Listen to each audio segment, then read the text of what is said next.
"We've decided you're not family anymore," my mom told my daughter after she had flown 5 hours just to be there for their wedding anniversary. They wouldn't even let her step inside. I didn't scream. I chose to act instead. 30 minutes later, they were shouting in confusion and fear. Let's rewind a bit. Not too far back, just to the moment I stood beneath a decorative arch made of fake hydrangeas, skinning the driveway for the 6th time in 10 minutes. Trying my best to seem calm, my husband was juggling to have full paper, cups of lukewarm punch while whispering a mini argument with our youngest about whether she could take her shoes off. My son, meanwhile, leaned against a folding chair in that preteen way that said, "I'm not really with these people." And me, I was checking the time again. "She's cutting it close," I murmured. "Maybe the flight got held up," Graham offered. Sipping what might have been the most uncelebratory drink imaginable, I nodded. But my stomach had already begun its signature twist. That strange sensation of feeling light and heavy at the same time. Evelyn had been thrilled. She picked out her dress 3 weeks earlier and even got it dry cleaned, which for a college student is the equivalent of a love letter. She'd packed a small gift bag in her carry-on. A handmade photo frame she'd custom etched herself. She was scheduled to land just before noon. The ceremony started at 2 o'clock. She promised she'd Uber straight from the airport. "I'll be there, Mom," she said. "It's their big day." Yeah, their big day. By 21. Sweat was beginning to soak through the sides of my sleeveless dress as I checked my phone every 20 seconds. No messages. No calls. No Evelyn. I found my mother near the back patio, repositioning candles like she was choreographing a scene for a drama instead of hosting a vow renewal. Her hair was pinned up in that retro style that always made me think of old soap operas. My dad stood beside her, gripping a clipboard like someone might try to sneak off with the vows and rewrite them. "Hey," I said, forcing a cheerful tone. "I know it's getting late, but can we wait just a few more minutes? Evelyn hasn't arrived yet. She's probably right around the corner." My mom turned to me, composed as a librarian. "Oh, she was already here," she said. I blinked. "What?" "She came a little early," my mom replied, brushing away a speck of nothing from the tablecloth. "A bit before noon, I think." I left, not because it was funny, but because that's what you do when everything starts spinning. "Then where is she?" "Is she inside?" My dad joined in like he'd been rehearsing this line. "We told her it wasn't the right day for her to be here." The words didn't register. "I'm sorry." "What?" "She's not really part of the family," my mom said, smoothing the tablecloth again, as if neat fabric would justify it. "Not in the same way." "Not in the same way," I repeated, staring at her, waiting for the joke. The wink, the inevitable. "Relax, I'm kidding." That part never came. "What the hell are you talking about?" My voice was thin, shaky. "She understood," my dad said, crossing his arms like that made it final. "She didn't argue. She was very respectful." Of course she was. Evelyn had always been too respectful, too composed, too careful not to make anyone else uncomfortable, even when she was the one being shattered. I couldn't feel my legs anymore. "You turned her away," I said, barely able to get the words out. "She flew 5 hours, paid for the ticket on her own, skipped her roommate's birthday just to be here. And we didn't mean anything hurtful by it," my mom interrupted. "We just wanted to keep things simple, intimate." There were 87 people on their SVP list. But sure, intimate. Graham came up behind me, sensing something was off. I turned to him, then to my kids, then back to my parents. I didn't yell, I didn't cry, but something snapped inside me like the thinnest wire finally giving up. "We're leaving," I said. "What?" My mom's eyes widened. "Mirror, don't be dramatic." I didn't answer. I just bent down and told the kids to grab their things. Graham caught on immediately. He dumped the punch, took the bags, and nodded. We walked out in silence. I didn't look back. Outside, the air felt like a punishment, hot, sticky, and forgiving. My hands shook as I tried Evelyn again. Straight to voicemail, I tried texting, nothing. Then I just stood by the car, gripping the phone like it might give me a reason. Graham opened the passenger door for the kids, then came to stand beside me. She'll call. He said he didn't need to because 5 minutes later I got a message. Just a simple, "Are you free now?" I called her back immediately. She answered after 2 rings. "Hey," I said, my voice caught in my throat. "Where are you?" "I'm fine," she said. But her voice wasn't. It was small, afraid. "I didn't want to ruin anything." "You didn't ruin anything," I said. "They did," she said. "They've decided I'm not part of the family anymore." The silence between us wasn't empty. It was charged. "I didn't want to tell you," she continued. "Not during the event. I thought you should enjoy it." I swallowed hard. My grip on the phone tightened. "Where are you?" I asked. "Some cafe down the road," she said. I didn't really know where else to go. "We're coming," I told her. Graham was already backing the car out. I didn't raise my voice. I didn't cry. But I took out my phone, scrolled to a folder, placed a call. And 30 minutes later, my parents were shouting in fear. I used to believe they were just imperfect like most parents. Not cruel, just a bit blunt, a little old-fashioned. The kind of people who might forget your birthday and then hand you a $20 bill saying, "Here. Now you can get what you really want." But cruelty, I didn't think that was in them.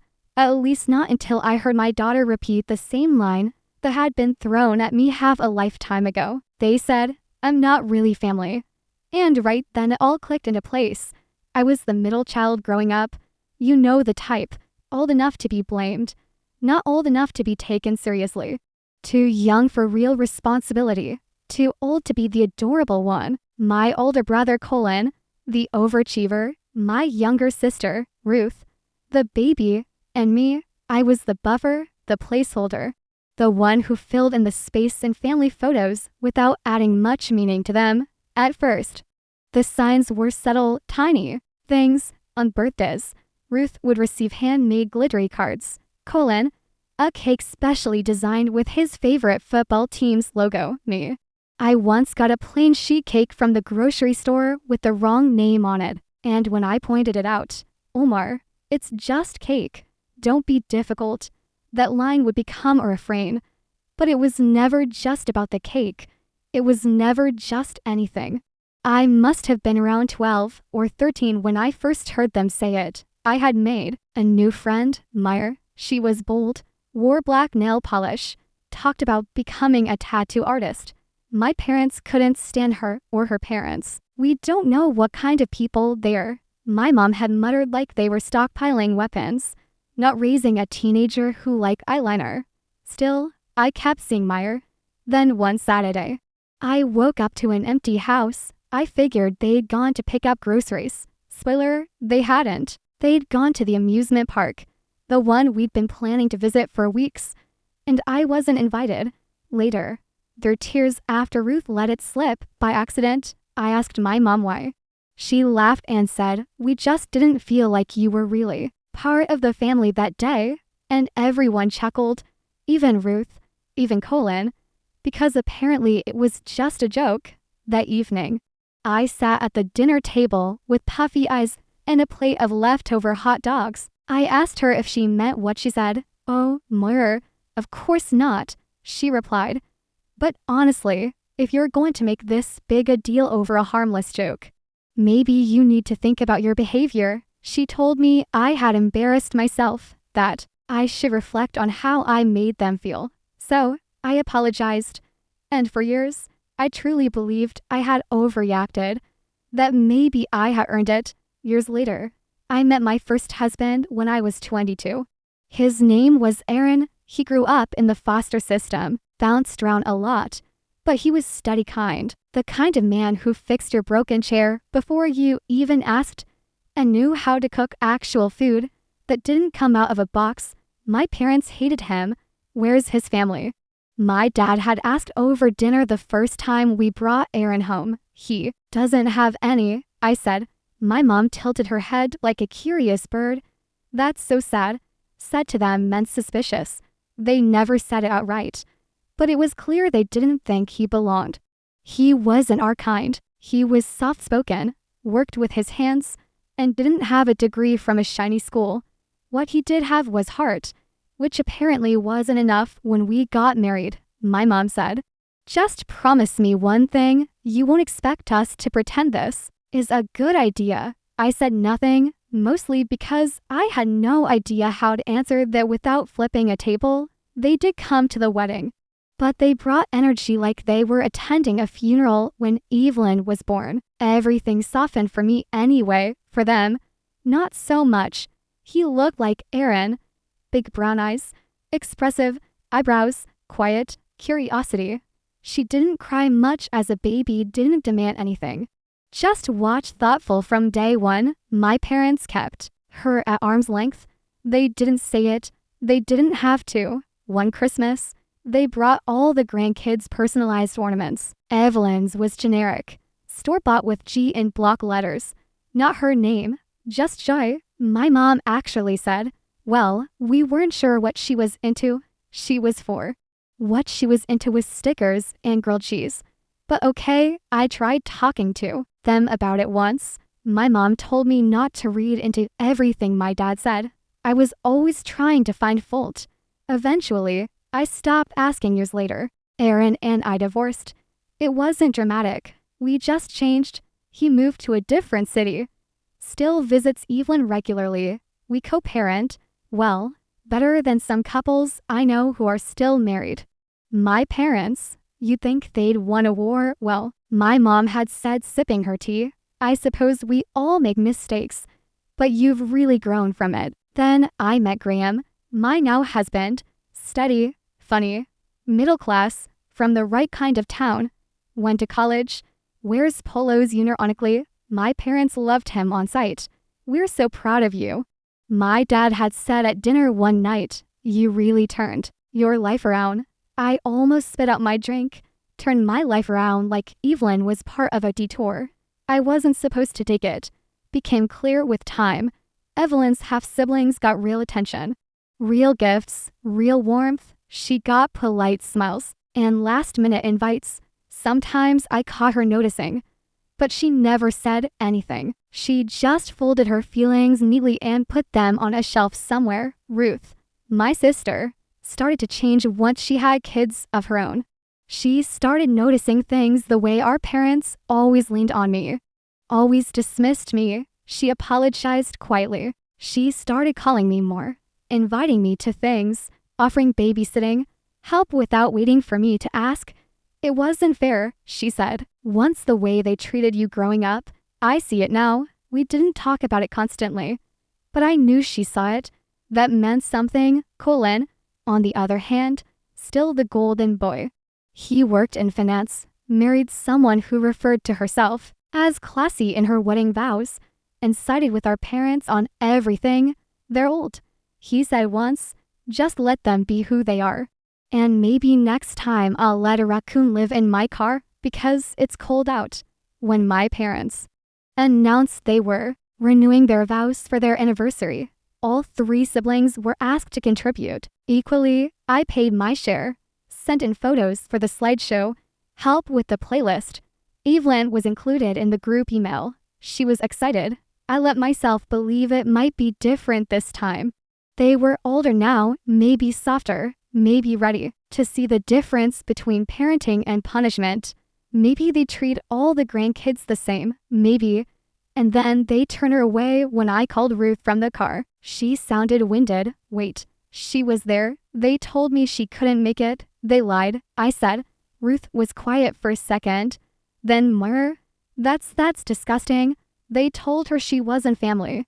She said it to me word for word. Ruth exhaled slowly. I don't even know what to say. You don't have to, I said. I just needed you to know. She didn't respond right away. When she did, her voice was low. Let me talk to James. We'll figure something out. I hung up and stared out the windshield because that's when it hit me. This wasn't a new betrayal. It was a rerun. And this time, I wasn't the one apologizing. I didn't speak the entire car ride. Neither did Graham. The kids sat quietly in the back seat watching something on a tablet with the volume too low to. Here, it was eerie, the silence, like the calm after a building collapses. You're not sure what just happened, but you know nothing looks the same. I had walked out of my parents' wedding anniversary correction. We had, as a family in front of 80 people, give or take, a few old coworkers and ex-neighbors. We stood up, collected our things, and left without looking back. I kept asking myself the same question. What have I done? And the answer kept changing. At first, you abandon your parents' big day. Then, no, you made a point. Then again, what kind of daughter does that? And finally, one who has a daughter of her own. When we got to the cafe, Evelyn was sitting by the window, hands wrapped around a mug of something that had probably gone cold. She looked up, blinked, and stood slowly like she wasn't sure we were real. Her eyes were red, but dry. "Hi," she said, like she hadn't just been shut out of her grandparents' lives. I hugged her before I could stop myself. Not the polite kind either. I crushed her and she didn't pull away. We ordered fries. A few drinks. Nobody ate. I don't know how long we sat like that before my phone buzzed. I didn't even check the screen. I just knew. "Who is it?" Graham asked gently. "My brother." I said, "Here we go." I picked up. "What the hell? Moira, hi, colon. You just left at mom and dad's anniversary. Are you completely out of your mind?" Evelyn was turned away at the door. "She's being dramatic. You know how she is." "No, colon. I know how they are." He scoffed so loud, I had to pull the phone away from my ear. "This is insane. You are blowing up decades of family tradition over some misunderstanding. She flew 5 hours. They told her she wasn't family." Colin kept going. "Do you have any idea what you've done to mom, to dad? They're devastated." They were in tears. "Good." That stunned him into silence. "Then you've lost your mind. You're trying to ruin this family." "Colin," I said calmly, "if one person ruins your big day, it wasn't a big day. It was a performance." I hung up, mid-rant. My hand was shaking. Evelyn reached over and placed her fingers gently on mine. Just a light tap. I looked at her. She didn't say anything buzz this time. "It was Mom." Graham reached for the phone. "Don't," he said softly. "I have to," I answered. "I don't know what you think you're doing," Mom hissed, "but you are humiliating us in front of everyone we know. Maybe you should have thought of that before slamming the door in your granddaughter's face." "We didn't slam the door. Don't be so dramatic." "Right," I said. "You just told her she wasn't family and watched her walk away." There was a pause. Then the guilt trip began. "You've made your point now. Come back. No more. Don't do this. It's your parents' anniversary. People are asking questions." "I'm sure they are." Her voice sharpened. "You're humiliating us. You already said that Ruth is leaving, too.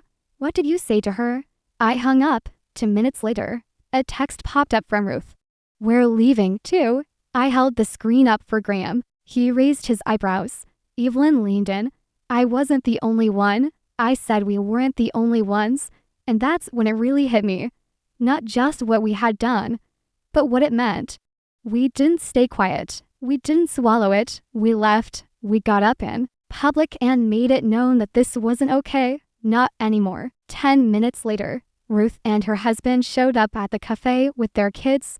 They looked like us, stunned, tired, slightly unmad. We pushed tables together. No one said much. The waitress looked at us like we'd just been kicked out of her funeral, which in a way we had. I watched Evelyn hand her little cousin a napkin to wipe ketchup from his chin. Come present, the kind of big sister I never got to be. "She's handling this better than I ever did," I muttered. Ruth raised an eyebrow. "Better than I did, too." My phone buzzed again. This time, a message from my cousin Moore, who was still at the venue. "It's a mess." Then Colin tried to run the slideshow, froze the screen. "People are leaving your mom. Just said it was all a misunderstanding into the mic during appetizers." I handed the phone to Ruth. She read it, snorted into her tea. We sat back, still and quiet as the rest of the world swirled in the fallout of our rebellion. "I keep waiting for someone to fix it," Ruth said quietly. I looked at her. "We're the ones who always fix it." She nodded, and we didn't. This time, I leaned back and stared out the window. A breeze ruffled the edge of the cafe awning. A couple walked past, holding hands, laughing at something private and irrelevant. We didn't ruin their big day, ruin it, I said almost to myself. They did. I got another update later that night. They still went through with the vow renewal. Some people stayed, mostly the ones who were too polite to leave or too invested in the open bar. The front rows were half empty when they kissed. There was clapping, not joyful clapping, not emotional clapping. The kind of clapping you hear when someone finishes a slideshow about their vacation to Utah. Awkward, obligatory, and very, very quiet. It had been 3 days. Not long, but long enough for the silence to turn loud. Long enough for the invoices to start hitting inboxes. Long enough for everyone to pretend it hadn't happened until the money came due. I hadn't said anything, not to my parents, not to Colin, not even to Ruth, who texted me just once to ask, "We're really not paying," I replied, correct? The vow renewal hadn't been prepaid. Just parts of it my parents had insisted on doing it right this time, which apparently meant a champagne, while a roaming violinist and a wedding planner who used the phrase statement florals without irony. We were each meant to cover a third, me, Ruth, and Colin. Now the math had shifted and Colin was about to notice the voicemail came at 7:42 a.m. I hadn't even had coffee yet. More. What the hell is this? You seriously think you're going to just skip out on the bill? We made a family agreement. You don't get to throw a tantrum and walk out of mom and dad's big day and then stick me with the damn invoices. He paused, then added, "Grow up." I played it twice just to let it sink in. Then I muted my phone and flipped a pancake. Evelyn wanted pancakes this morning. She was still staying with us. Her flight back was tomorrow. So I asked my professor for an extension. She told me earlier. Told him I needed to be with family. He said, "Sounds important." It was by mid-afternoon. The panic showed up in person. My parents knocked on my door like they were selling Tupperware. My mom had something in her hand, maybe a folder, maybe a peace offering. My dad looked tense, but dressed for dignity. He always wore a blazer when he wanted to seem reasonable. Graham offered to get the door. I waved him off. "Nope. Mind a handle?" I opened it. We thought we'd stop by for a quick chat. My mom said sweetly, "Just to clear the air." My dad nodded. "Especially with Evelyn. We think she may have misunderstood." "Oh, I bet she did." They asked if they could speak to her alone. I called her down from upstairs. She appeared calm. Arms crossed, expression unreadable. She looked at me. "Only if you want," I said. She nodded once. "Sure." I stepped into the kitchen, but stayed close. Not eavesdropping, just protective. They started soft. They always did. "We didn't mean to hurt you. It was just a very hectic day." "We love you, of course we do." "Evelyn, you said I wasn't family." My mom gasped. "That's not what we said. Evelyn, you said we've decided you're not family anymore." I remember it exactly. My dad. What we meant was it was close family. Only Evelyn. I flew 5 hours. I bought a dress. And you didn't even let me in the building. My mom. "Sweetheart. That's not fair, Evelyn. Neither is what you did." There was a pause, a long one. Then she said, "And I'm not mad. I'm just done." That was it. Somehow I felt proud. I felt proud hearing her say those words. 5 minutes later, the door shut behind them. That night, Evelyn sat beside me on the couch and said, "I don't want to keep trying for people who don't try back." I didn't respond immediately. Too stunned by her strength. I used to fall for it, too. I told her. She shook her head slightly. "You didn't." She rested her head on my shoulder. By the following morning, the smear campaign had already begun. Aunt Liz called Ruth. "Your mom says you ruined the anniversary over a misunderstanding. Uncle Greg sent me a message. Just checking in, you good?" Which, coming from him, was the emotional equivalent of a heart-to-heart. Colin went around telling anyone who'd listened that he was stuck covering the entire cost of the event now because according to him his sisters had lost their minds. Then Ruth sent me a text. They changed the will. Colin's now the sole heir. I replied, let him have it. I'm done buying my way into a family that never wanted me. And I meant every word. No dramatic goodbye, no final blow up, just space, silence, boundaries that no longer shift. Let them tell their version of the story. We know the truth and we're not looking back. It's been a few years now. We're still not in contact with my parents or with Colin. That hasn't changed. Evelyn graduated last spring.